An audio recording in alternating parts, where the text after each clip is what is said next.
Actually crown પર site visit પર આવ્યો હતો, ઓવરઓલ જોવું હતું, બિકોઝ હમણાં એક રિયાલિટી કોન્ક્લેવની અંદર આ બાજુનું ડેવલપમેન્ટ જોયું એટલે મને એવું થયું કે આપણો પ્રોજેક્ટ બી છે અને જઈને જોઈને બી આવું, બિકોઝ ડેવલપમેન્ટ આ બાજુ બહુ જ આવવાનું છે. અમને એવું થયું ક્રાઉનનું અત્યારે કેમ્પેન બી ચાલે છે, તો કેમ્પેન પ્રમાણે એકવાર હું બી સાઇટ વિઝિટ કરી આવું કે કેવું કેમ્પેન કર્યું છે, આજુબાજુ ડેવલપમેન્ટ શું ચાલે છે, કેવા પ્રકારના સેમ્પલ્સ અમે ક્રિએટ કરીએ છીએ.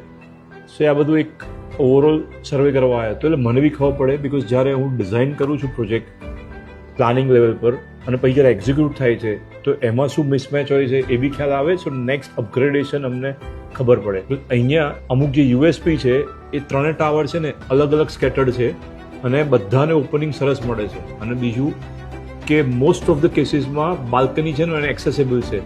જેમ કે એક મેઇન બાલ્કની છે એમાં 2 બેડરૂમ ખુલે છે, ડ્રોઈંગ રૂમ બી ખુલે છે. બધું છે ને એક એવી રીતે પ્લાન કર્યું છે કે એક નોર્મલ ફેમિલીને શું જોઈએ, સાઇઝ પ્રમાણે પ્લાન નથી કરી, કોસ્ટ પ્રમાણે નથી કરી, વ્યક્તિની રિક્વાયરમેન્ટ મુજબ પ્રોજેક્ટને ડિઝાઇન કર્યો છે કે કોસ્ટ મુજબ નથી કર્યો કે સાઇઝ મુજબ નથી કર્યો.